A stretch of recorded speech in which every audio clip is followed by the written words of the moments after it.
और गुजरात सरकार की ओर से भी जो लोग हताहत हुए हैं इनके परिजनों के प्रति गहरी संवेदना व्यक्त करता हूं। 10 ही मिनटों में हादसे के भारत सरकार के पास सूचना पहुंची। तुरंत ही मैंने मुख्यमंत्री जी, यहाँ के गृह मंत्री, होम डिपार्टमेंट के control room, civil aviation department, civil aviation मंत्री, सभी से संपर्क किया। प्रधानमंत्री जी का भी तुरंत ही फोन आ गया और भारत सरकार और गुजरात सरकार के सभी डिपार्टमेंट एक साथ होकर राहत और बचाव कार्य में लगे। इस विमान में कुल मिलाकर 230 यात्री देश के और विदेश के और 12 क्रू मेंबर सवार थे। इसमें से एक यात्री का बचने का अच्छा समाचार मिला है, मैं उनको मिलकर आया हूं। मृत्यु का आंकड़ा तो डीएनए परीक्षण और यात्रियों की पहचान के बाद ही अथॉरिटी अधिकृत रूप से घोषित करेगी, मगर जो यात्री बचा है उसको मैं मिलकर आया हूं। घटना के तुरंत बाद गुजरात सरकार ने बहुत त्वरा से डिजास्टर मैनेजमेंट की सारी इकाइयों को अलर्ट करते हुए, चाहे हेल्थ डिपार्टमेंट हो, चाहे फायर ब्रिगेड हो, चाहे पुलिस विभाग हो, भारत सरकार की भी सीएपीएफ को संपर्क कर सभी ने एक साथ मिलकर राहत और बचाव का कार्य चालू किया।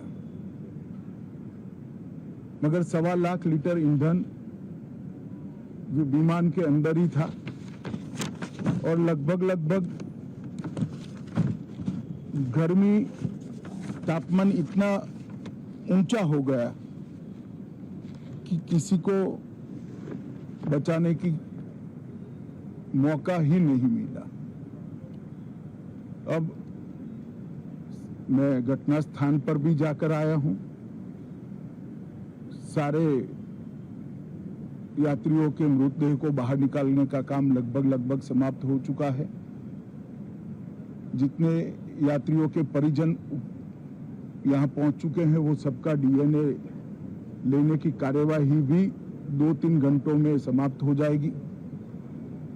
विदेश में जिनके परिजन हैं उनको सूचना देने की कार्यवाही समाप्त हो चुकी है और जैसे ही पहुंचते हैं उनके भी डीएनए सैंपल लिए जाएंगे और मृतदेहों की पहचान के लिए जितने मृतदेह मिले हैं इनके भी डीएनए सैंपल लेने की कार्यवाही समाप्त हो चुकी है।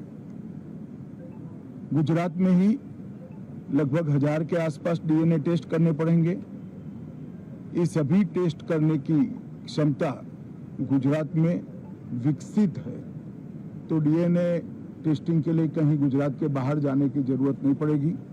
गुजरात की एफएसएल और नेशनल फॉरेंसिक साइंस यूनिवर्सिटी दोनों मिलकर कम से कम समय में डीएनए का परीक्षण पूरा करने के बाद परिवारजनों को अपना परिजन का मृतदेह सौंपने का काम करेंगे। उनके रहने की सुविधा, उनकी सांत्वना की सुविधा, जिनको मेडिकल प्रॉब्लम ट्रॉमा के कारण हुए इनकी मेडिकल की सुविधा, ये सारी व्यवस्था बहुत सुचारू रूप से हो चुकी है। अभी रिव्यू मीटिंग में सारी व्यवस्थाओं को हम सब मंत्रियों ने साथ में मिलकर देखा है। एविएशन डिपार्टमेंट ने अपनी जांच शुरू कर दी है और जांच तेजी से आगे बढ़े इसके लिए भी एविएशन मंत्री जी ने सूचनाएं दी है। मैं फिर से एक बार राहत काम में जिन जिन एजेंसियों ने त्वरा के साथ बचाव और राहत का काम किया, वो सभी का धन्यवाद करना चाहता हूं। और फिर से एक बार जिन्होंने अपने परिजनों को गंवाया है, हताहत हुए हैं, वो सभी को मनपूर्वक संवेदनाएं व्यक्त करता हूं। मैं एक बात जरूर कहना चाहता हूं कि ये एक्सीडेंट है, एक्सीडेंट को कोई रोक नहीं सकता, परंतु 365 दिन 24 घंटा इस तरह की घटना के लिए प्रशासन का जो अलर्टनेस है, उसकी कसौटी उसी वक्त होती है जब ऐसी घटनाएं होती है।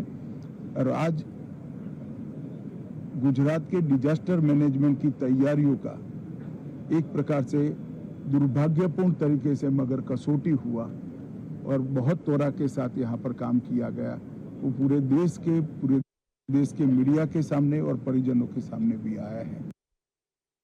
अंत में मैं फिर से एक बार सम्माननीय प्रधानमंत्री नरेंद्र मोदी जी की ओर से, भारत सरकार और गुजरात सरकार की ओर से सभी हताहत लोगों के परिजनों के प्रति गहरी संवेदना व्यक्त करता हूं। धन्यवाद।